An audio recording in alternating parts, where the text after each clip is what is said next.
Good evening. Why don't you stand behind, yeah, people can't, people really can't hear. I know. I'm going to hold it in my hand. Good evening. My name is Lucia Smith, and I welcome all of you this evening. Some of you are what we call live here at 4200 Cedar, but we have people also on Facebook and on the Zoom contact. How many people? 37 on Zoom. 37 on Zoom and another 20 or so on Facebook?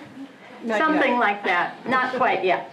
And so I want to welcome all of you and remind you that we are right now on land where indigenous people were cruelly and with violence removed and abused. We want to thank the members of Women Against Military Madness, especially Middle East Committee, which is hosting the event this evening here at 4200 Cedar. Eventually, we'll pass a bucket, and if you want to make a donation, you can write a check to WHAM. There's also a WHAM donation bucket back near the pizza, so you can, what they call, chip in. If you have some cash or a check, that would be super. Thank you. We want to give special thanks to Sarah, who was our pizza wrangler, and to Carla, the tech expert, and to Dave Bicking, who did a lot of teching tonight, and Jenny, who's going to continue teching with us. Now, silence your phones, please. A couple of things that you should know about. On the tables are some postcards that are addressed to our senators, Minnesota senators. If you would like to read those and sign them, you can put your address in Minnesota. It says Minnesota right there, so you don't have to write Minnesota, just your zip code. And then we'll collect those in the basket at the back. So for Senators Klobuchar and Smith, regarding the Israeli labeling of those civic and human rights organizations, Palestinian organizations, as terrorist groups. So we'll collect those, and that will be our bit of action that we can take tonight as we, or after we listen to our speaker, Fred Rogers. I want to remind you, if you live in St. Paul, we have, WHAM Middle East Committee has a little campaign to start a sister city relationship between St. Paul and Bethlehem. It sounds so holy, but we thought it would be quite educational. And if you want to put your name on that petition, but only if you live in St. Paul, and we'll submit it to the mayor. And then, you know, this Saturday, there will be a festival of Palestinian arts and culture in Northfield. You probably all know about this, but Fred Rogers is active in this organization, and he will welcome you if you come to that. And one last thing is that Sarah Martin has some, Fred has some t-shirts that he brought back from his travels, and he can tell you about those. I didn't hear the story. Sarah heard it and was impressed and thought that you could buy one of these t-shirts or more for $20 each, right? Right. So with that, I am going to pass the microphone along to Fred Rogers from Northfield, and he is going to tell you about his very recent travels in Palestine and also about the organizations he is connected to, and that is that. So just kind of introduce yourself. Thank you. Yeah, just to clear up, I brought those t-shirts back from Bethlehem and I gave them to WHAM, so they're t-shirts for them to do what they like with. If you buy one, you're going to be supporting WHAM. They are pictures from images from the wall, from around the Bethlehem side of the separation wall. So anyway, that was a present I gave to WHAM. I am Fred Rogers. I live in Northfield. I've worked at Carleton for a long time and recently retired.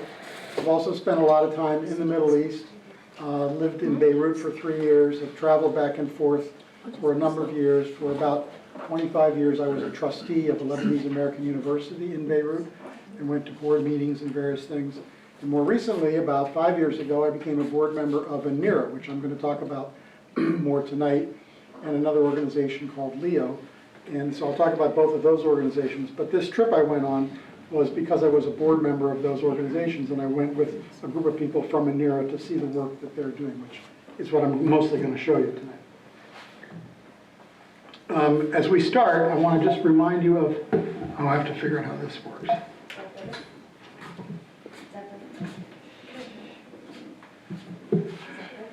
This is a reminder that one of my friends in Palestine gave me while I was there. And so everything I say tonight, I just wanted to be in this context, which is there's so much violence and so much aggression going on there, but you can go and see it and talk about it, and I can try to describe for you what I saw, both the good and the bad, but I cannot represent what it's like to have lived there for decades. And I can't pretend to do that. So I'm just entering into this with a certain sense of humility about, I can describe what I understand, but it is not the full experience. And I don't want to undersell their experience. What? We can't hear you more directly. Oh, sorry. Who can't hear me? Just we can't talk Oh, directly into it. all right. There. Is that better?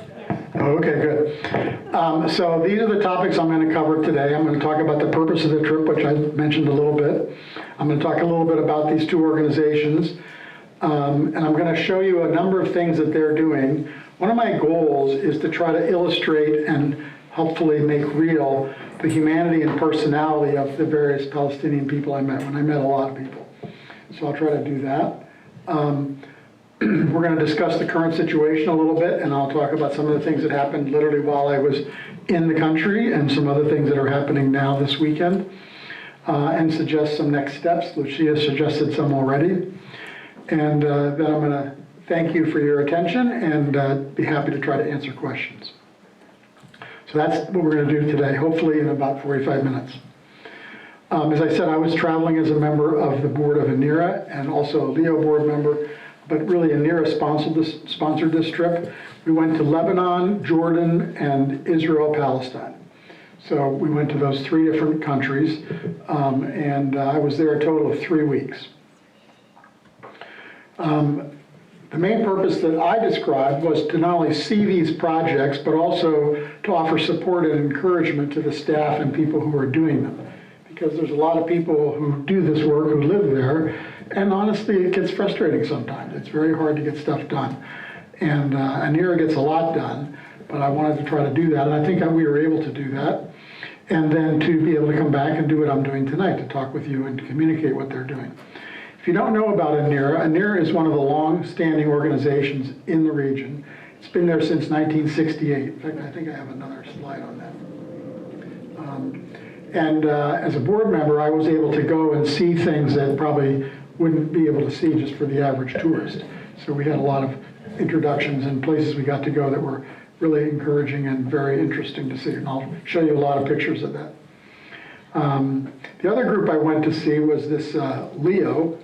LEO, it stands for Leonard Educational Organization. It's a group that Jenny and I work with. The woman who heads this is in New Jersey, and her goal is to enable Palestinian students to go to colleges and universities, originally mostly in the United States, but because of a lot of logistical issues, we're also now supporting students in Germany and England and Egypt and in other places.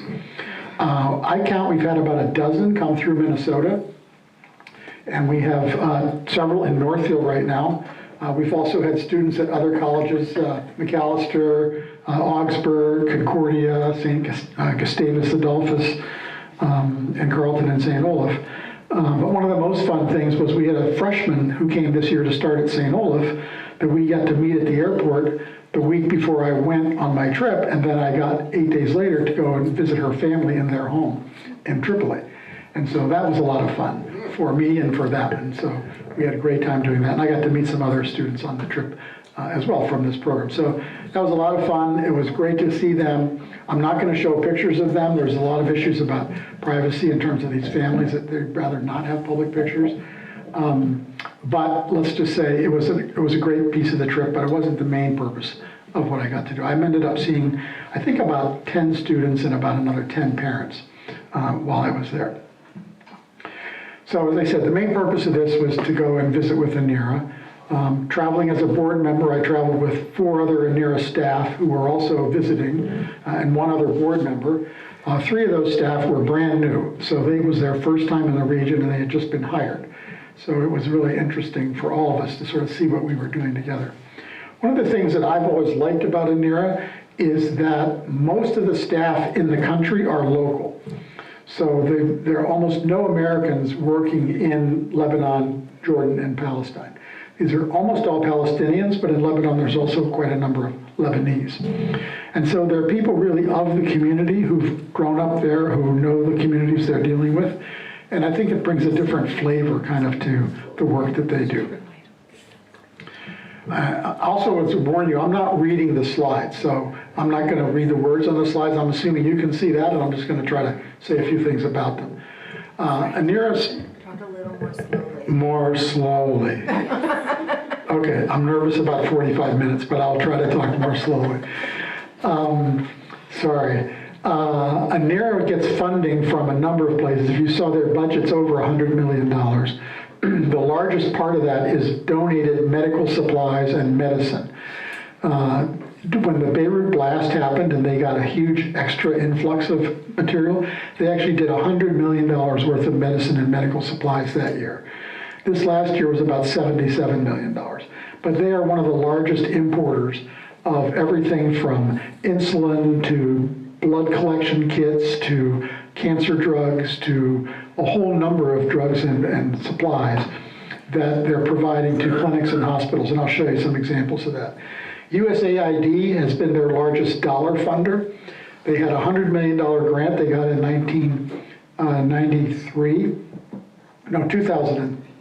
2013. I forget how many years has gone by. 2013. It was 10 years. But then under, let's just say, our previous president, that was terminated or paused, and so they weren't able to spend any money for a while. But under the current president, that's been reinstated, and they're working at finishing the last, I think, about $20 million of that $100 million.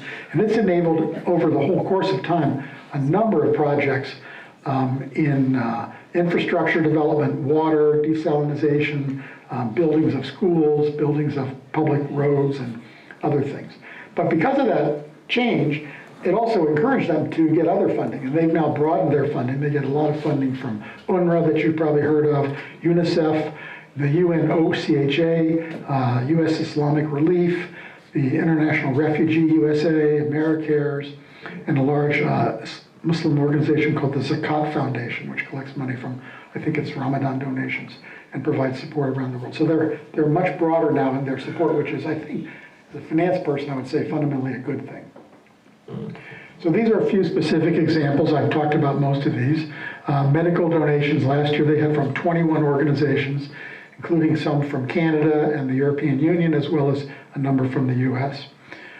This PCID grant, they say that over the course of its time, they've now done 57 projects benefiting about 438,000 people. One of the projects they did was why my clicker doesn't click. Come on, click. They built this desalination project, which was supposed to have a picture that didn't show up, but never mind. They also do a lot of training and internship work. I didn't even know this, but in the international development world, there's a term called cash for work, which is basically a paid internship. So you go to a class, and then a group like ANERA or somebody UNICEF will provide a small amount of money to pay you to basically do on-site intern in an organization that then might hire you when you're done. And that turns out to be really important to helping people get jobs. They also have a whole program on entrepreneurship, supporting people starting businesses. It might not surprise you to know that here at WHAM, it's probably particularly salient, that most of those organizations are women-led. And I'm going to talk about a few of them, but the women are just really surprisingly successful entrepreneurs, many times around food and catering, but also around other kinds of businesses. And as a result of the circumstances in the last number of years, ANIRA, who has always dealt with Palestinian refugees, has now more recently also been working with Syrian refugees and other people in the region, but they still focus largely on Palestinians.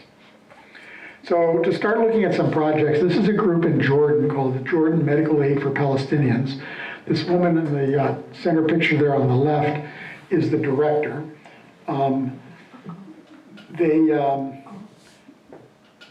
They run this clinic in outside of Amman, providing all kinds of healthcare services. The pharmacy on the bottom there is pictured because a lot of that medicine came from ANIRA. And the picture on the right is the new elevator that ANIRA funded for them. They had found money to build a third floor on the clinic, but they didn't have any way to get there with an elevator, and they wanted to use it for their disabled patients. And so ANIRA funded this elevator, and now they can put a whole physical therapy clinic up on the third floor of the building. But this woman is a fantastic manager of this. She's got experience around the world, also worked in Canada for a number of years, and is now leading this clinic in Jordan. Another place we went is this Asafat Hospital, which is in the Badawi camp in Lebanon. One of the things that ANIRA is doing here is what they call health awareness. So this sign says hygiene is health, and they're trying to help people. This is about COVID in the beginning, but it's also about more than COVID. And one of the things that the women's staff of ANIRA insisted on that turned out to be a huge hit in Lebanon is developing and distributing what they call dignity kits, which are basically kits for women who are menstruating that didn't have supplies, and a lot of young girls who didn't have supplies. And if you can't take care of yourself in a hygienic way, then you basically get ostracized completely. And so they've been able to put together hundreds of these kits that they distribute to people, which are basically reusable, washable pads and things. And so that's one of those things that I said, I'm pretty sure that the men in the organization probably never would have prioritized that, but it's turned out to be a really important thing that they're doing. This is a clinic in Hebron. Again, ANIRA provides the medicine in that little pharmacy. It's above an historic building, so it's kind of interesting. On the left side, when you enter, is a olive mill, a wheat mill that was there for, I don't know, hundreds of years, and then above it is this brand new clinic. And the sign in the bottom center there lists all their specialties. It's a very nice facility. It's one of the few, I think, really super modern clinics in downtown Hebron. Unfortunately, if you go across the street, as this picture in the bottom right shows, and look across there, you can see these flags. Those are Israeli flags of the settlements that are in the downtown city of Hebron. So in the middle of this Palestinian city, there are settlements that are very contentious, and it causes a lot of friction in Hebron. You've heard about that in some other ways, but there they are. This is Al-Shifa Hospital. How many people have heard of Al-Shifa Hospital? It's the largest hospital in Gaza. It's also probably one of the biggest trauma hospitals in Gaza. And as in any of these wars, you're going to read in the news about patients and people who are injured who have ended up in Al-Shifa Hospital. ANIRA, again, provides them a fair amount of medical support. One of the things that the medical director there said to us when we met with him, which is that because of the restrictions at the Gaza border now, they have a lot of cases that in prior years they would have transferred to a hospital in Jerusalem, but they can't transfer all those patients now. So they're having to find ways to provide different services, get some different equipment, and even find different specialties that they've never had to try to treat patients that they can't transfer that in normal circumstances they would have transferred. And the right here is a disability clinic that it's very fascinating. All the men who run this facility, it was mostly men, are themselves disabled in some way, usually with an injury. And then they run this clinic with therapy and training and occupational and physical therapy, basically, for patients there in Gaza, of which there's sadly a large need. We visited the Central Blood Bank in Gaza, and as far as I know, it's the only blood bank in Gaza. The hospitals themselves also collect and bank blood, but this is the only independent blood bank that provides blood to hospitals and other clinics. One of their problems was the electricity is so intermittent in Gaza that it's hard to keep all their materials refrigerated appropriately. And so they put on these solar panels with help from ANERA, and they put in this giant battery array. Now you might think batteries for solar panels would be lithium-ion batteries. Well, they might be in a better, different place, but here, these are giant lead-acid batteries. So it's a big lead-acid battery bank. It doesn't do the whole thing, but it's what you can get, and it's what works, and it enables them to keep their plasma and their other supplies refrigerated when they have such intermittent electricity. Recycling. You might have heard about the garbage crisis in Lebanon a number of years ago. They had a huge crisis. But one of the things I learned on this trip is that because water is not really potable in many places, including even people don't drink the tap water in Lebanon much, and in almost any of these countries, typically. People want to drink bottled water, which produces millions of plastic bottles. They're like everywhere. It's like a disease of how many plastic bottles there are. So ANERA helped start this bottle recycling plant in Lebanon, where they bale the bottles and then they chip other plastics and they go out and they get recycled. And as much as we're recycling, this is the only facility I think like this in the country, and it's very big, but it's just like a dent in the ocean of plastic bottles. So I think one of the consequences of, I didn't really put these two together, but of water, having safe water, is also having this trash of plastic bottles everywhere. We went to the Shatiya camp in Lebanon. You've all heard probably of the Shatiya camp and the horrible things that happened there after the Israeli invasion in 1982. But we were there just a few weeks before that anniversary. And this was an English class. So ANERA is funding this instructor to teach English.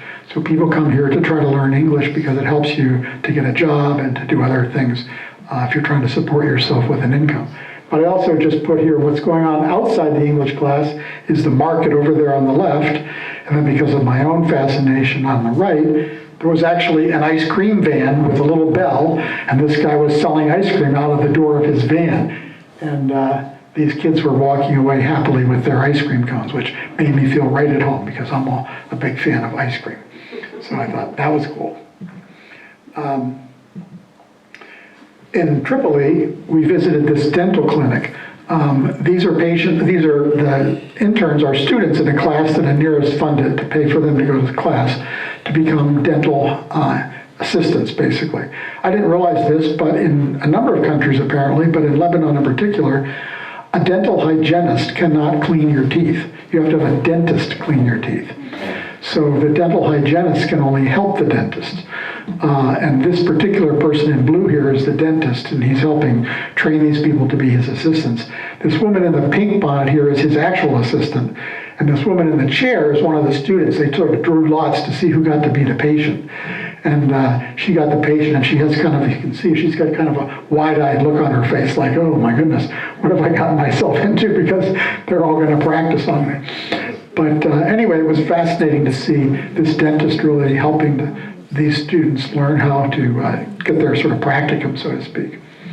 Another fascinating thing we did was a group that ANERA supported up in Tripoli in the outside of the refugee camp there, is this discussion group of all men on the subject of child marriage. Basically, why would it be a good idea to let your daughter not have to get married at the age of 14 or 15 or sometimes younger or even a little bit older than that? And so they convened this group, and they have an instructor who's leading this conversation about, people talking about the benefits of education. There's economic issues involved with how you support people on issues of dowries and the whole way marriage works in Lebanese society. But the fascinating thing to me was when we went into the room and we sort of said, how's it going? And the instructor said, oh, it's great. We said, well, we want to know what they think. And so we had about 5 or 10 minutes of asking questions of the participants. And then it was unfortunately translated, but translating them back. And it was really interesting to hear them talk to each other about their daughters and what they were concerned about. And, I have 3 daughters, and while if my oldest daughter doesn't get married, I won't be able to take as good care of my younger daughters. Well, okay, that's a concern, but then somebody else would say, yeah, but if they all got an education, they would all be better off. But just to hear these men talking to each other, what I said to Jenny was, I doubt there's any other circumstance where a group of men of that age talk about that kind of an issue among themselves. That's a family question. It's not a social question. It's not a question you would talk about at the cafe. But here Anira enabled this conversation that I think was really important and that they were really engaged in. So that's another kind of work that they do that I think is profound. This Women's Programs Association in Badawi is one of the most amazing women's organizations we encountered. This group, right now, they're doing a number of things around teaching people. So teaching people to be entrepreneurs. We support a class they have on teaching people how to be cooks, to become caterers, and basically cooking for others. And people have started businesses as a result of that. But this organization is really a great organization, partly because it's refugee-based. And as you may know, in Lebanon, refugees don't have equal status. So they're kind of like illegal aliens almost. They have papers, but they don't have full work permits. They can't travel with full discretion. So there's a lot of limitations on what they can do.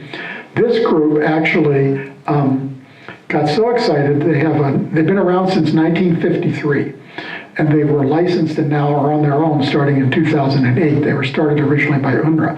But one of the things that the woman who was leading this group in Badawi did was she wanted to run a food truck. So they teach people to do food preparation, but she said, I want to do a food truck. Well, the women didn't know how to drive, and they weren't allowed to own a truck. But other than that, they were going to have a food truck. And they did. And actually, it was such a cool experience that there's a movie about it, which I found out is a documentary. It runs about an hour, and it got a number of awards at various documentary societies. You can look it up. It's called Sufra. But if you go to their website here, wpa-lb.org, you can find their movie about them making this food truck, which is, again, sort of just persistence over, it's impossible. Well, if it's impossible, then we're going to try again. They had this sign on the right in their studio, which says, it's too early, crossed out, was up too late, crossed out, I had a long week, crossed out, I'm too tired, crossed out. What's bold is, I can just do it. And that's kind of their motto. I was very impressed with this group of women. Similar group in Gaza. This is a group of women that run a training center in Gaza teaching, again, people how to cook, but they also have classrooms for embroidery. They also have a classroom for beauty, so people are doing hair and makeup and other things that can help them get a job. They served us when we went there, and it was really quite lush for a lunch. But they're very, very productive. You can see this top left picture here. They were just cranking away and making these little kak, they're called, which are rolled dough with dates inside them. Let's see here, I think this is their group, the Cooperative Society for Saving and Learning. And again, women-led, focused on basically providing a way for people to create income for their families and training them and not accepting the idea that they're just going to stay home. I don't know why this is so slow. We visited this Arab Orthodox Cultural Center in Gaza. It's the only large Christian organization in Gaza, which used to have more Christians. But again, partly with funding from Anira and with funding from others, they built this amazing community facility where people can have events, can have weddings, can have other kinds of gatherings. As somebody said, the main events in Gaza are weddings and funerals, sadly. But they're quite a deal, all of them. And so we were next to several weddings, and I can tell you those were a big deal. So this is kind of an amazing facility. Come on. I mentioned gardening. One of the things in Gaza is a lot of people are living in such dense situations that they don't have access to land. And so Anira has helped them with this rooftop gardening project. So on the top of buildings, you put in these barrels, which Anira has kind of developed.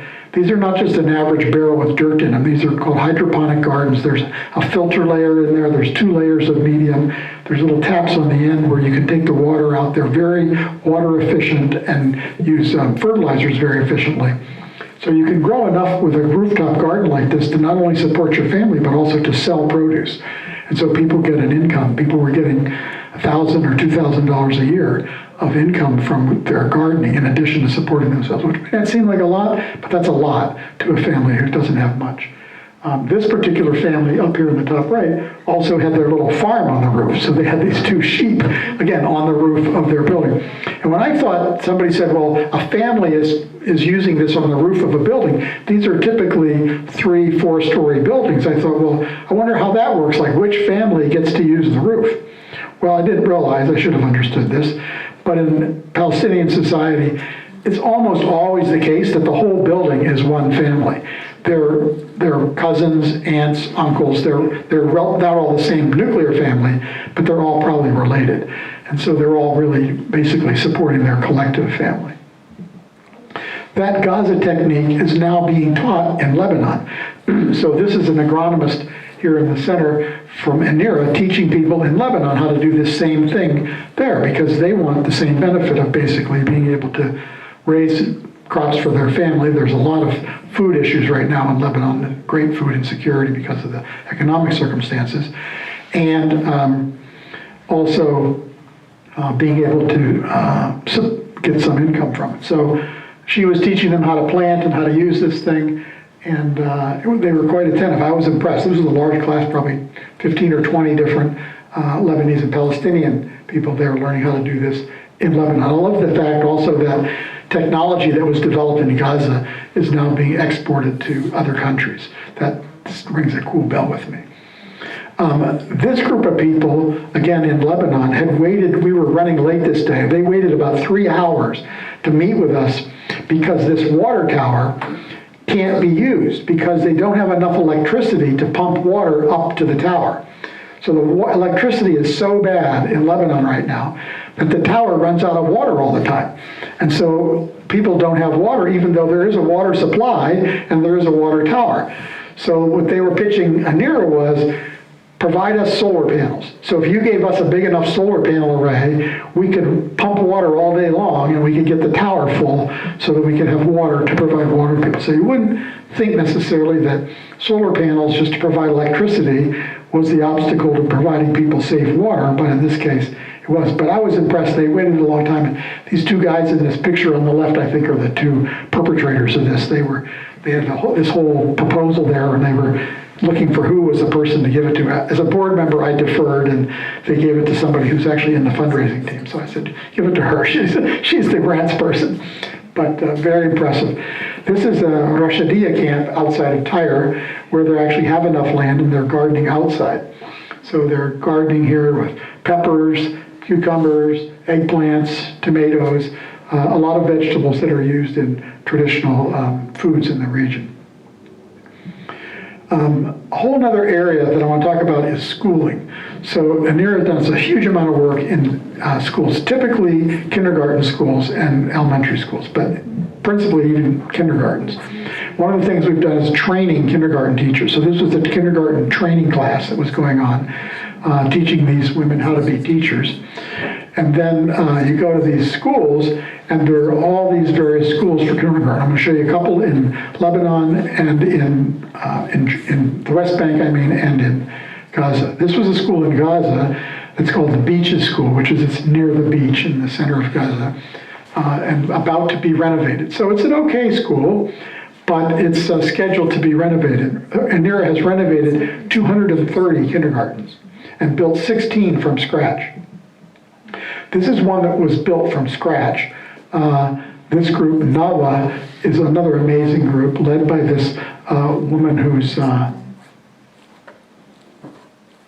there in the bottom left there, the woman on the left, Reem Abu Jabr, and her kindergarten director there, Amal Al-Ras.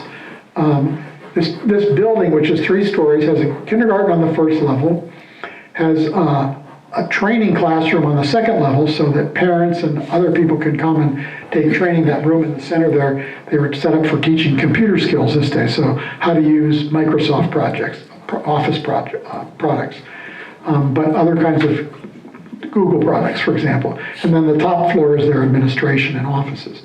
So, and this whole thing basically envisioned by this woman, Reem Abu Jaber. She's now been the director of this for 12 years. It's an amazing organization. She was bragging to me that when things are really bad in Gaza, she brings in yoga teachers and they do yoga and meditation for the kindergarten teachers and kids to try to help them get through the trauma of what's going on. I learned after I met her that she was awarded France's National Order of Merit in 2011 for the work she had done at a previous organization, which was also dedicated to children in Gaza, the Catan Center for the Child. And then after she was there for almost 12 years, she came over and has founded and run this. An amazing story. This is a preschool in Hebron that has not been renovated. It's very crowded. They told us that there's a new building the Ministry of Education is building, but it's been 5 years in the building and is not finished and has no furniture. And so they're still here, which means to me the kids who were waiting for that when it started are now, practically out of elementary school. But you can just see the difference between the schools that are being built new and a lot of the schools. And there aren't even enough schools, so not everybody can go to school at all. This is a woman we met in the West Bank, Bahia Mare, who's the head of a public school, and she was pitching us that she wants a second floor on her school. And so she was very excited to show us the school, and it's new. The person on the left there is Suleiman Malihat, who is the education director for ANIRA, who I spent a lot of time with, an amazing person in his own right, grew up as a Bedouin in the Negev, got somebody to help him go to school, ended up at Oxford, and as a PhD, and now has run these education programs in Palestine for over a dozen years. Again, education makes a huge difference, which is one of the reasons why I believe so much in supporting education, as I started at the beginning, for students today. Anyway, so this was cool. This school had this little calendar I thought was very cool with this arrow that the teacher moves around to tell the students what they're doing every hour of the day. And so I was looking at it. It includes things like language circle, mathematical logic, art, movement, and drama, and then a story with a closing talk, and then getting ready to go home. So they have this little arrow, and the arrow is stuck there on getting ready to go home, which is what happens at the end of the day. Kindergarten is from 8 to noon in Palestine, so there's no afternoon programs. They tell me that it's because it's the safest time of the day for children to go back and forth to schools. There's a lot of walking, there's really not many buses, and so that's when they go to school and come back. It's also hot in the afternoon, and these schools are typically not air conditioned. This is a brand new kindergarten in the West Bank in a town called Deir Hadis, just opening this September, to be run by the ministry. One of the things that ANIRA does is it doesn't run any of these kindergartens. So everything we're doing has to be donated to somebody, to run. In this case, the Ministry of Education, or in some cases, they're private. So here, kind of a cool thing is this kindergarten is right next to a primary school. Why is this not? This primary school on the left that is going to administer the kindergarten. So this is a primary school up through grade 8, I think. And that school will now take on and run this kindergarten adjacent to it. Interestingly, that water tower in the background is also a project that ANIRA built. So it's kind of a triple hit on this particular site of things that ANIRA's enabled them to have water, the school is supported, and now this brand new kindergarten. Another project we've done in Ramallah is water reclamation. So water is a huge issue in the Palestinian areas, as you may know. There are lots of restrictions. They're not allowed to drill wells. There's lots of shortages of water. Not that there isn't water. The settlements all have water, but the Palestinian areas don't have enough water. And so one of the things that ANIRA did is they worked with the Ramallah Municipal Wastewater Treatment Plant to basically reclaim all the wastewater. So when you're done processing the wastewater, they don't discharge it, they use it. They use it for, in this case, irrigating all the landscaping in this public park. So this public park is now irrigated and really only possible because of this reclaimed water. They also are irrigating some of the streets in downtown Ramallah, and I think they're using it for firefighting as well. They can't use it for anything that's potable, but it's used for those kinds of things where they need water and didn't have enough water. So that was another NERA project. So now I'm just going to go, not so much on projects, but I'm going to just try to do a few quick minutes of other things from the trip that'll give you a little flavor of some of the other things that we got to see. This is the 3 NERA staff I was with frolicking in the Mediterranean on the beach, actually, south of Tyre. This is a picture from driving past the blast site in Beirut. It's still under reconstruction. On the wall there is a slogan that says, "Let's go Lebanon together," in unity. So there, people are trying to come together around this. The blast was a huge setback, not only the calamity and destruction that it caused, but the additional disruption that it was for the economy, which is just, it's just in a terrible situation. I mean, inflation is unbelievable. People are without work in many places. I could go on longer about that. But anyway, we drove by the blast site. Whoops, now see I got 2. Come on. No, I don't want to do that. I want to go back. There. One of the things I thought was curious in Lebanon is all of the refugee camps have entrances that are guarded, basically. You can't just enter a refugee camp. You have to go through a checkpoint, essentially. This one is Nahar al-Bared. You may remember about 10 years ago, there was the Lebanese army actually went in there after some resistance groups who were fighting between themselves. And there was a battle that went on for about a week. A lot of people moved out of the camp. It was very painful. And so as a result of that, there's this also militarized checkpoint at the front of this camp now. But this is where one of our students' families lived. So we went there, and we also support programs and training programs in that camp. And you can go in, you just have to get approved. I also thought in these camps, there's an amazing amount of what I call micro beauty. So the camps themselves often are crowded, but people go to great lengths to try to really create a space that's just elegant in its own little space where they are. So these gardens that people created where they can sit, flowers everywhere. I love this wall. This person put this wall up. If you can see, there's a trunk of a tree in the wall, cast into the wall, and then there's a grape arbor over top of it. So it's a little incongruous if you look at it closely, but if you look at it quickly, it just looks great. It's like there's this giant tree growing out of the wall.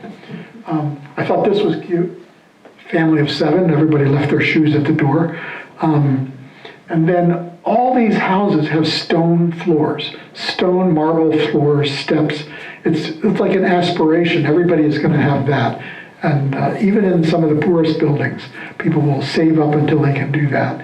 And it really makes it feel, I mean, it wants to feel, and it is home, and it should feel like home. One of the other things you'll discover in these camps is that most of these houses are under permanent additions. So all these buildings you can see on the right here, they've all got columns for another floor. So however tall you build your building, you're always building it that it could be another floor taller than that. Right? And so apparently if your family expands next 5 years, 10 years, then you'll add another floor for the next part of your family. And on the left, you can see the consequence of that is a lot of these buildings are more finished on the first floors than they are on the second and third floors. So that building didn't get its stucco yet on the second floor, but it will, and it eventually will get finished all the way up. Crossing into Gaza, this is what that looks like. This is the Erez checkpoint. A checkpoint isn't like just a wall you drive up to and go through. These things have great distance. I don't know how much, a half a mile or more, a mile even sometimes on each side where you go through checkpoints and go up. What are you telling me? Time. Time to quit? No, I've got time. Well, What time did it start? it's about 40 minutes so far. Keep going. Okay, good. I'm close to getting there. The day we went through this checkpoint, there was very little traffic because they've reduced the number of permits. There's no point going to the checkpoint unless you already have a permit. So you have to get a permit in advance. We all got permits in advance to go. But even if you're going out from Gaza, you have to have a permit to go to Israel. If you're coming from Israel back to Gaza, you have to permit in advance. So it was cut down, as I said before, and the consequence of that causes other issues. This is the hotel we stayed at in Gaza. It was right on the beach. Very cool. Nice hotel. That was my room, and the balcony looking out over the Mediterranean. We had breakfast every day on this patio. They brought us a fairly elaborate breakfast. So it's outdoor eating under a canopy there. It was actually really very elegant. This is a fish restaurant that turns out is famous in Gaza. I didn't realize this, but we had a great fish dinner there. And everybody I told I had a great fish dinner in Gaza, they said, "Oh, you went to Husera." I said, "Well, actually we did." But if you can see on these plates on the right, each of those plates was one person's dinner. You would have thought that was like enough for the entire table, but it was like fish, shrimp, calamari, on and on and on. It was just an amazing amount of seafood, and it was really amazing. It was excellent. I mean, it's fresh caught, but it was quite good. So that was fun. We went to the Gaza Mall. How many knew there was a mall in Gaza? This opened in 2017 by a Palestinian entrepreneur. It's not huge, but it looks just like a mall. It's got escalators, it's got 2 floors of shops, it's got all kinds of things that you would think would be in a mall, and it was pretty well trafficked. I think one of the things that makes things like that and other things possible in Gaza is the amount of repatriated income that comes from Palestinians who live abroad, who will support that. People come back there, do things there, start putting family there. Of course, my objective in the mall was to find the ice cream store, which I did, and here it is on the right. This ice cream sundae has fresh fruit, which included apples and mangoes. I've never had apples and mangoes on my fruit sundae before, but that was pretty good. We also went by the Deaf Children's Society store in Gaza. So they run this store. It turns out you can find them on the internet and buy things from them if you like over online. It's a group that supports, obviously, deaf children. But these women, again, have this amazing store selling a lot of the handiwork that Anira and other people are teaching people how to do and make. So great opportunity. I did buy some of these things back, and we're trying to figure out where to put them in our house. But Jenny told me not to buy anything, but you can't go to a place like this and not buy anything. The other amazing thing about this trip was hospitality. If you've been to the Middle East, you know everyone is going to serve you food. There's no possible way to show up without serving food. In fact, we had to basically tell people, we can't stay for a meal. We came here for 20 minutes. And they would be like, no, we're going to get a meal. And we're like, we can't, there's no meal happening here. But this was the home of the chief agronomist from Anira, who took us out to his house. Needless to say, his gardens and arbors are pretty amazing. And his wife cooked us fresh kanafi. I've never had super fresh kanafi right out of the oven, which is a cheese with baked on shredded wheat and honey and sugar in it. It's amazing. It's amazing at the bakery. It's even more amazing when it's like straight out of the oven that she was just making it. But anyway, hospitality is a clear thing about that. A lot of the kindergartens had things labeled in the classroom, which for my rudimentary Arabic I found really helpful. So they labeled every single thing in the room. And I was able to say, oh yeah, I can recognize. Oh, I don't know what that is, but I do know what those things all are. So that was kind of fun. So a couple of ending comments. The most fun thing I got to do, because I had lived in Lebanon 3 years, was I went back to this town called Batroun, which is very famous for fresh squeezed lemonade. And we had fresh squeezed lemonade again in Batroun. I went out and looked at the Pigeon Rocks, which are kind of the emblematic thing on the shore outside of Beirut. These rocks that are lit up by night there in the ocean. And this picture on the right is a beach. So way at the far end of that beach, those buildings are the city of Tyre. And when I was a college student at AUB, I lived on that beach up near the city in the YMCA. I was the YMCA director for the summer, teaching swimming and life-saving and English. We had a weightlifting class, which I didn't teach, but people did. But this beach was closed. There was barbed wire down here. You weren't allowed to go down here. It was all considered dangerous and too close to the shore, and Israel is not very far away to the south. Well, somehow, after all these wars, this beach has now been opened, and there's cabanas and restaurants and all kinds of things. So we were way down the beach from where I had ever been, looking back at the city and where I had lived. Turns out there's now a mosque built on the site of the YMCA. So there's no more YMCA, it's now a mosque. But as I already tried to indicate, the most exciting things I got to do was to meet so many amazing people who are just really dedicating their lives and their creativity and energy to creating these organizations that serve so many people. And for me, as a man, listening in on that men's group, I found particularly engaging. I got to meet parents of the students. I told you that was really cool. Meeting the staff and seeing their work in the field. I've met some of these staff in Washington, but seeing them there was really more powerful, and I think both for them and for me was meaningful. So I want to just close with a couple observations about what's going on the ground. Shireen's death was noticeable everywhere. This is a picture of her on the wall in Bethlehem. The media center at Al-Quds University has renamed itself the Shireen Abu Akleh Memorial Gate, and this is the media center here, part of which she would have been a part of. Sadly, killing journalists is not a new thing. So I was remembering these two people on the right, you may remember, were killed during the Gaza land protest. So Yasser Mutarja was a reporter who was shot just under his vest by a sniper. And Razan Najjar was a young nurse who was out tending people in a group of 8 nurses when a sniper shot at that group and killed her. On the left is Dr. Abdullah Ahmed. He was just shot in the head last Friday outside the hospital in Jenin. There was someone shot on the street. He went out from the hospital to tend to this person on the street, and a sniper shot him in the head. And then, of course, Shireen, who was shot in the head, in the neck, actually, while she was covering a story. And in none of these cases is there any evidence that any of them were a threat to anyone or doing anything that was violent. They were doing what they do. They were journalists and they were medical professionals, and they were identified as such when they were shot. The circumstances there are tough, as you know. Things have been going on for a long time. It's been 30 years since the Oslo Accords, which are really not leading to resolution. The Gaza blockade is now in 15 years, which is hard to imagine it's gone on that long. Settlement construction continues. Sometimes it's growing. Home demolitions this particular year are up. Interestingly, Israel is about to elect its 5th government in 3 years. The Palestinians haven't had an election in almost 15 years.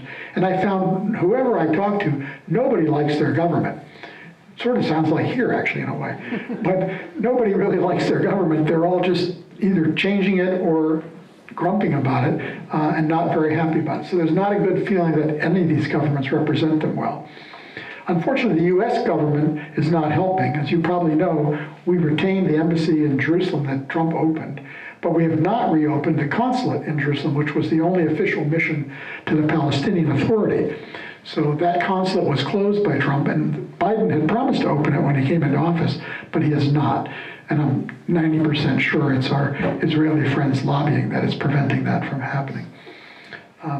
As a result of that, the U.S. government doesn't work directly with the Palestinian government, which is a really terrible, difficult thing. These are some statistics a colleague of mine put together.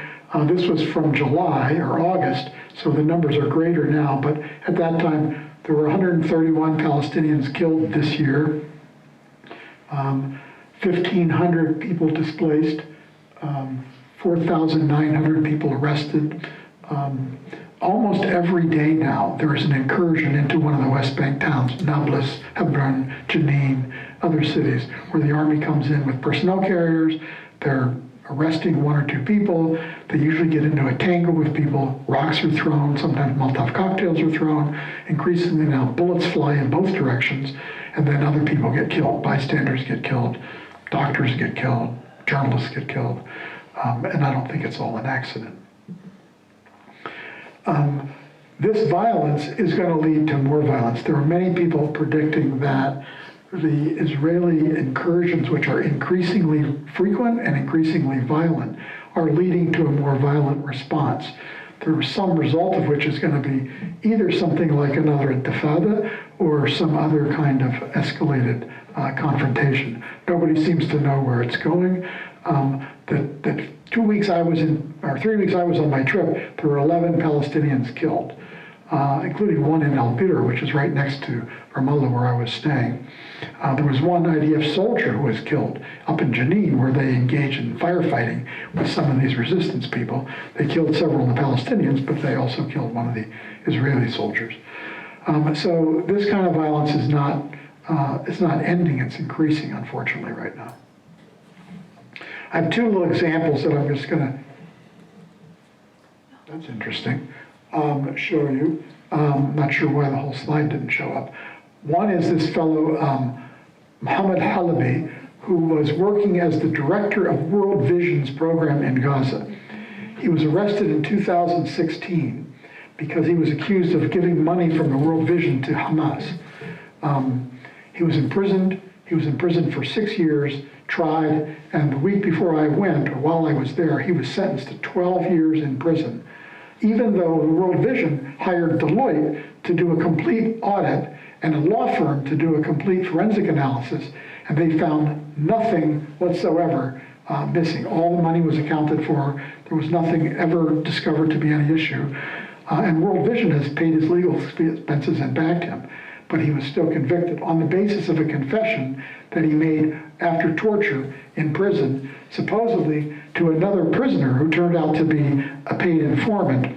And so it was the word of this other prisoner that convicted him as a confession.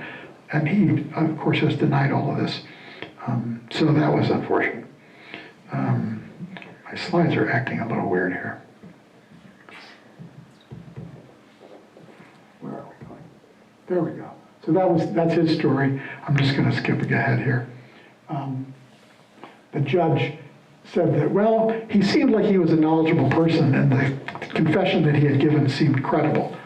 And as his defense attorney says, he was convicted only because the judge was convinced that the security forces couldn't be wrong.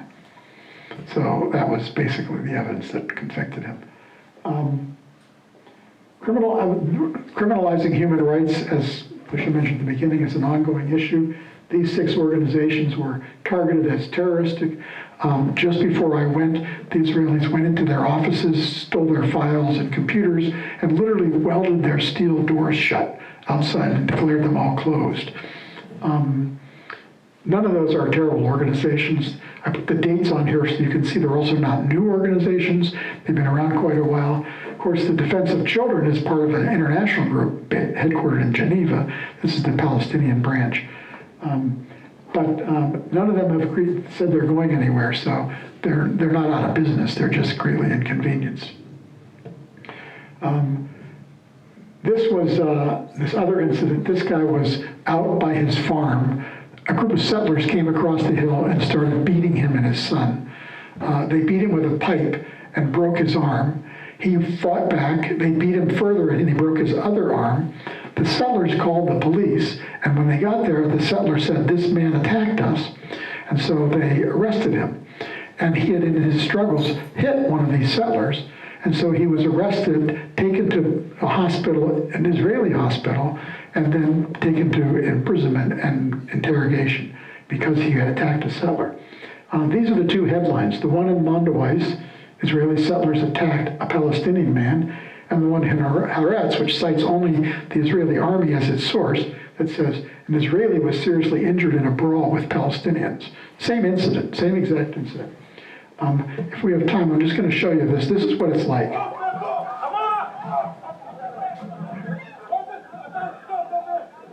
His son filmed this.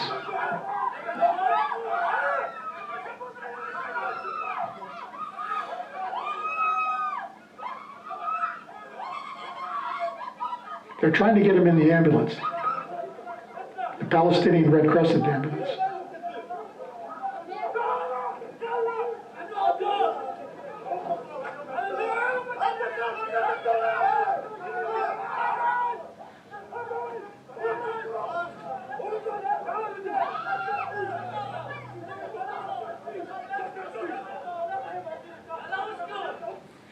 They got him in that ambulance, and the settlers took out knives and stabbed the tires of the ambulance.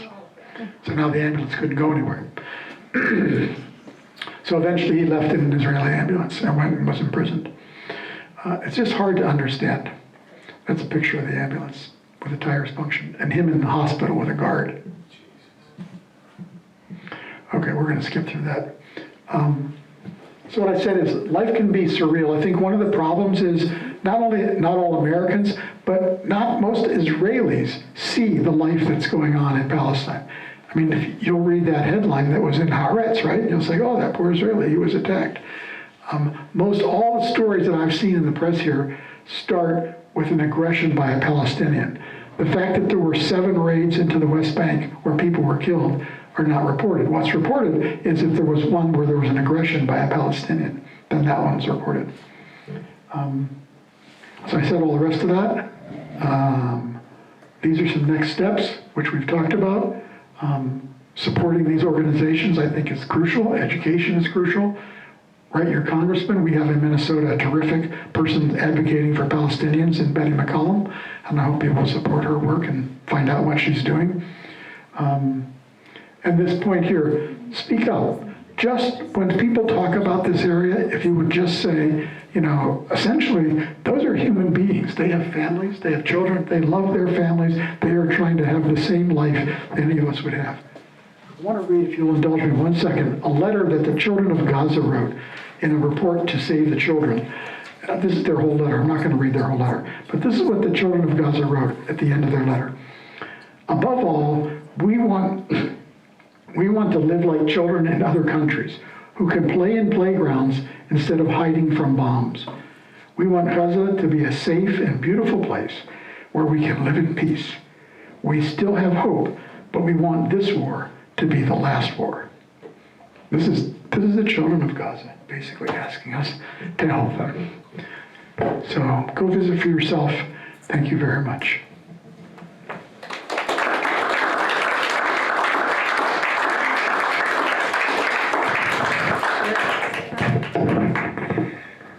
Thank you, Fred. Don't go far away. What? It's okay.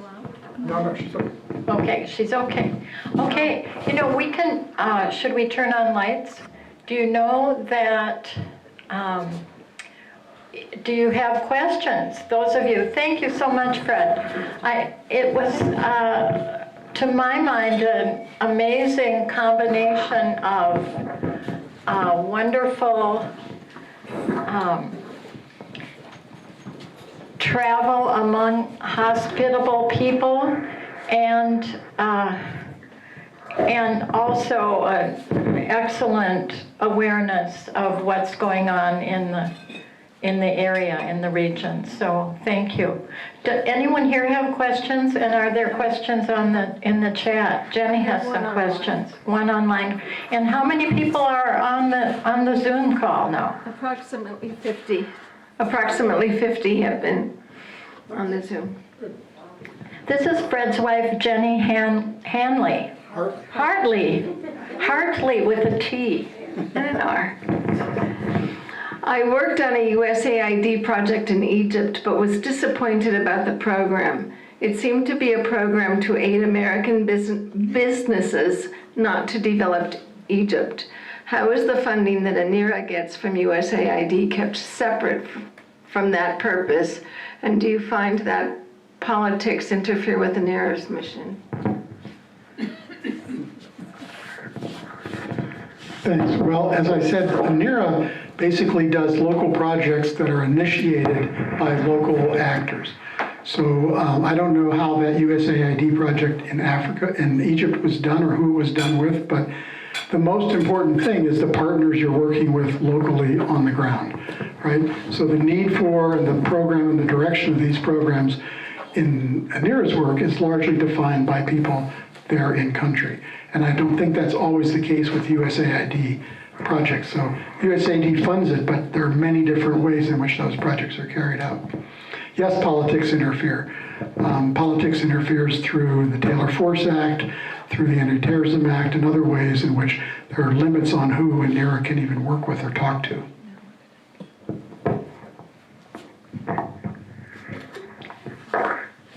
Yes, go ahead. I read that the Actually, let me come over to you with this microphone and you can ask your question right into the microphone, I think. Or do you want to come up here? Yeah, come up here. That's a good idea, because then then the Zoom people will see. Hello. I read that the waters around Gaza and Israel are so polluted, a lot of wastewater goes in there. You ate some healthy seafood, or did you question that?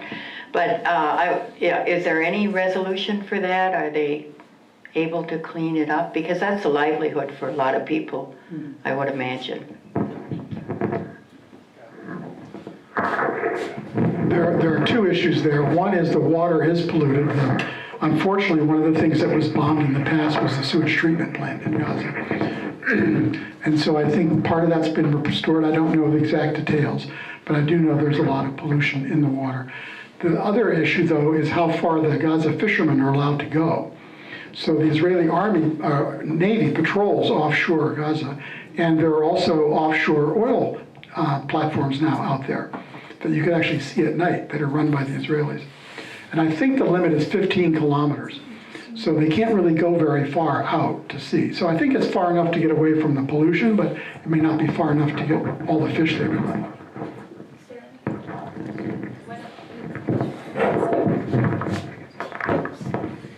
Sarah's going to ask a question, so come right over here to be on camera.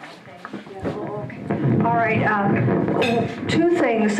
First of all, it seems like Israel tries to keep anything going into the Gaza, to Gaza particularly, but also limit stuff into the West Bank. So how does ANERA manage this, and what does Israel do to make your life very difficult in doing your work?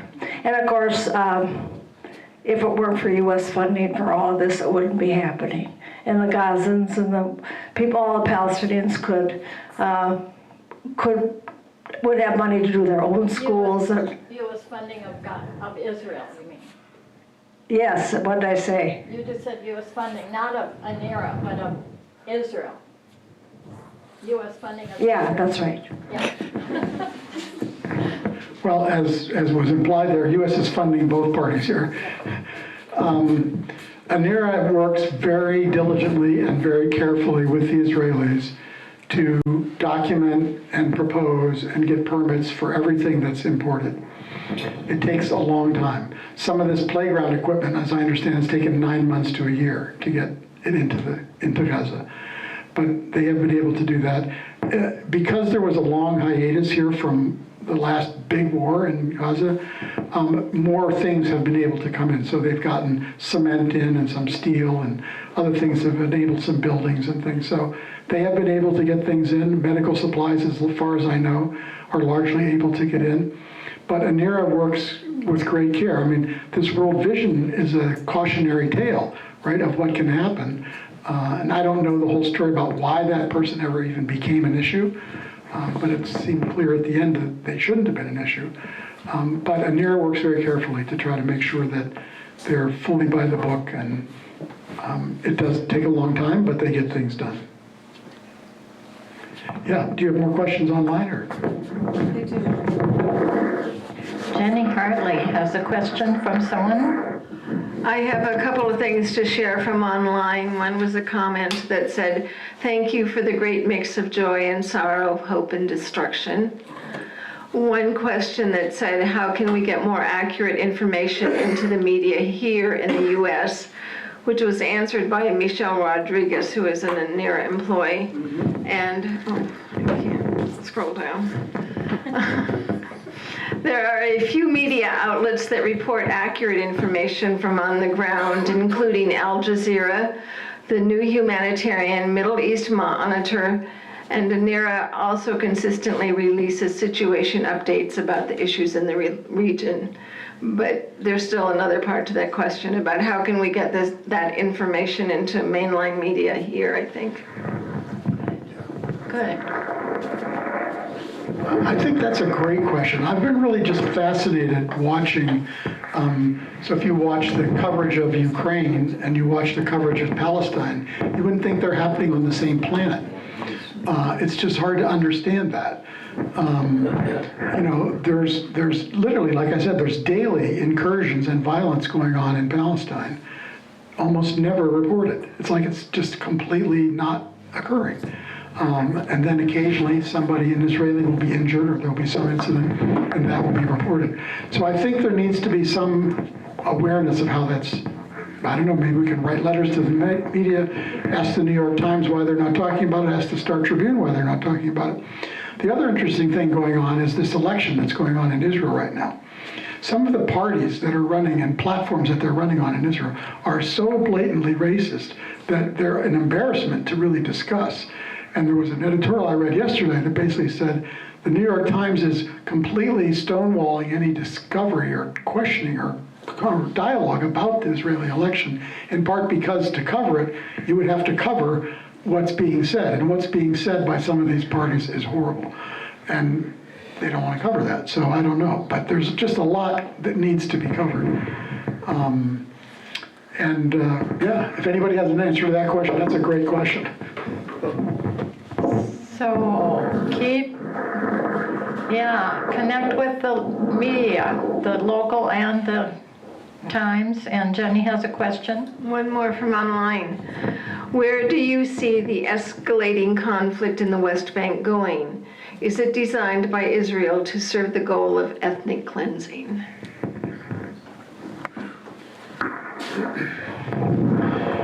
Well, you have to start with the fact that the premise of the Likud party, as I understand it, is to take over all of Palestine as a singularly Jewish state. So however you want to describe that, everything they're doing is fundamentally towards that objective, right? And so I have to say very little happens by accident, so I think it's probably the case that this is a part of that objective. What's happening right now, some people, writers say, goes back to violence that happened last spring, but I don't really know how to connect it all in great detail. But I do know that if any of you lived in any of these towns, I was trying to imagine an analogy. It's sort of like if a Breonna Taylor event happened every night. Every night, somebody came in unannounced, broke down the door with guns, and was trying to arrest somebody violently. That happens every day in these towns. And what do you do when that's happening in your town every day? That's frustrating, right? And you don't have the recourse of calling up the mayor and saying, stop. You don't have the recourse of the US of saying, oh, let's have the FBI go and investigate. The police and the people who would investigate are the people who are doing it. And it's part of the frustration with the Palestinian government, because in Palestine, those of you who remember under Oslo, there was this Area A, Area B, and Area C, right? Well, the premise of Area A was that the Palestinian Authority would be in charge. They would be the police force in that area, and they would be in charge of civil discipline and order. But all these invasions are happening in Area A. So the Israeli army is coming into those areas, and the Palestinian Authority, if anything, is asked to assist them in helping them to arrest the person they came after. In Nablus 2 weeks ago, they went in and they assassinated this 24-year-old sitting on his motorcycle because he was identified as a terrorist target. He was leader of the Al-Aqsa group, and he was part of a group who were, leading opposition and maybe some violence even in Nablus. But the Israeli army went in with the assistance, supposedly, of the PA, and they assassinated him. So now how do you feel as a Palestinian about the Palestinian Authority, right? Who are they with? And so it leads to great confusion and frustration, and people are really not happy about all of that. And I think when they're not happy and people are getting injured and killed, then there's going to be more resistance. And Israel has demonstrated in the past, I think, a willingness for extremely heavy-handed response to resistance by the Palestinians. So I don't know where it goes, but I don't particularly feel very hopeful at the moment. Not feeling hopeful. Do you want to come up and ask a question? I want to remind all of us that we can take this small action by signing a postcard tonight and putting it in the basket in the back. You can buy a bottle of olive oil that supports a Palestinian organization. And on Friday afternoons at 4 o'clock, 4 to 5 p.m. at the corner of Summit and Snelling, WHAM Middle East Committee hosts a vigil, Free Palestine Vigil, and we always have signs there that you can hold, a Palestinian flag, some WHAM flags, sometimes a Veterans for Peace flag, and yes, come on along, 4 to 5. Did you have a question too? Kim? Thank you for the presentation. Why should Americans be so concerned about the issues in Israel and Gaza and the West Bank? And to kind of follow up, like, what's the future of Palestine that you can tell us about or see?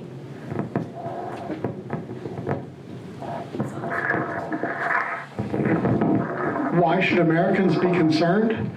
Well, I think, as I remember, when the United States was at war in Iraq a long time ago, and then in Afghanistan, every one of the senior American commanders in the field eventually concluded that the single biggest obstacle to peace in the region was resolving this ongoing occupation and oppression of the Palestinians.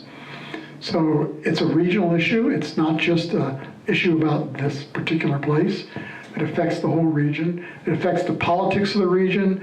And there's every reason to believe that the region itself would be better off if we could figure out a way to end this terrible brutality that's going on. The future, I think most people in Palestine now, there's really no credence for a two-state solution. There's really nothing left of a two-state solution by virtue of the settlements and the expanse of the settlements. And so I think imagining in the future is really imagining Palestine as a human rights issue for human rights and equal rights in a single state, and trying to figure out what that long trajectory looks like. But in the meantime, there is this intense battle over just geography, tearing down houses in East Jerusalem. One of the curious things I saw in Nablus, but also in parts of Jenin, were large apartment buildings that were built that were mostly vacant. I mean, multiple buildings. And apparently the economics is such that they would build a 8 or 9 story building and only finish out the units that somebody actually purchased. So you'd see a building that might have, let's say, 6 units on a floor and 8 stories, and only like 7 of them would actually have lights on and be finished, and the others, some didn't even have glass in the windows. So people are building buildings in a way to try to, I think, populate these areas and make them clearly Palestinian population. At the same time, there's Israeli settlements that are being built and expanded. And so there's sort of that. Nobody actually said that explicitly. This is just my inference. But there seemed to be a lot of building going on. How that ends, I don't know.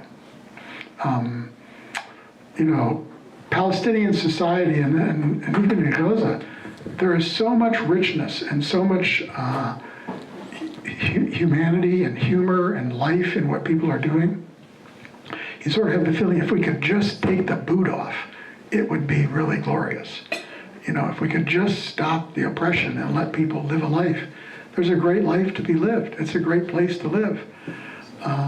But it's just hard to do it when you can't make an income, your children are at risk. A curious comment somebody made to me in the West Bank was that they felt their children would be safer if they lived in Gaza. It was hard for me to think about that. But this is part of this issue of not fully understanding someone's circumstance. In Gaza, there's a campaign of bombing every couple of years. I don't know how often it happens. They call it in Gaza, they don't call it bombing, they call it an escalation. There's always violence, it's escalated sometimes. But it's not, the Israelis are not there. They're not coming into your house every day. They're not, on the street. In Jenin and in Nablus and in Ramallah, they're there every day. And you can be arrested or shot just because you were on the wrong street corner when something went down. And that doesn't happen very often in Gaza. So it was a very odd observation, I thought, that, I don't know if everybody feels that way, but that person felt that way. So it's challenging. I don't know, to answer your question, I think we need to care because we're involved in it. I mean, the other part of that answer is we're funding, as was said, a large amount of these armaments that are being used in Gaza and other places. And we're denying, essentially, a world consensus of trying to resolve it. The United States has vetoed so many actions that were really majority actions by the rest of the world to try to do something about it. So I think we could, as some of my friends have once said, if the United States would just stop doing harm, we could probably figure out how to fix the rest of it. I think that this is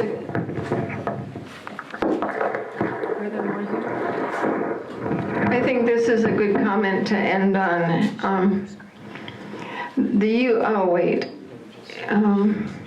Palestine is a laboratory. Palestine is a laboratory and showroom of horror exported to America and the rest of the world. Palestine is a laboratory and a showroom of horror, which is exported to America and the rest of the world. I'm not sure what that, somebody's saying, is that true or not, or that's their assertion? I think that that's their assertion.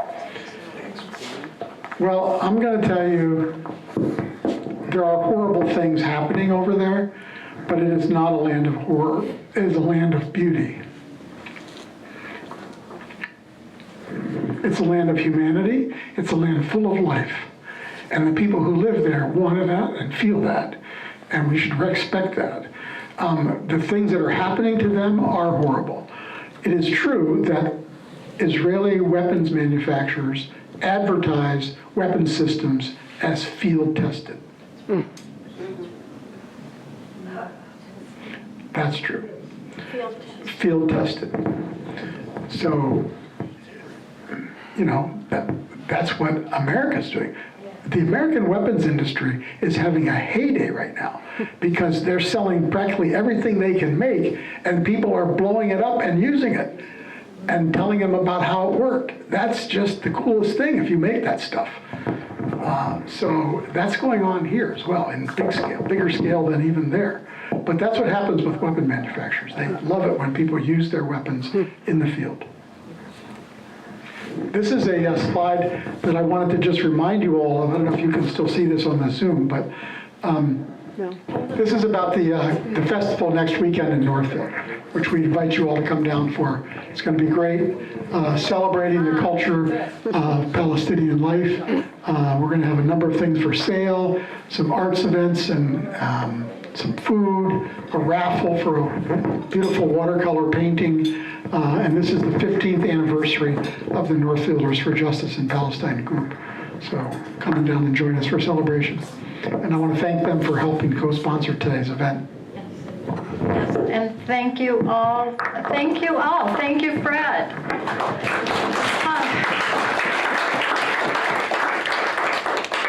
Thank you for coming and being part of this. I'm in the dark, aren't I? A little bit. No, we can see it. It's okay. Yeah. It's all right. We're good. It's compensating. We're not in the dark anymore because Fred has told us about the beauty and wonder and hospitality of Palestine and Palestinian people, and also the cruel violations that are happening against them. So let's all carry on with the good work we're doing here, rattling, and come to the vigil on Friday at 4, week after week. And then one day, we won't need to be there anymore. Thank you all for the work you're doing. It really matters to people here. It matters to them to know that people here care. That matters. So thank you. Okay, thank you all. And we're going to now turn on the lights and turn off the microphone, and thank you.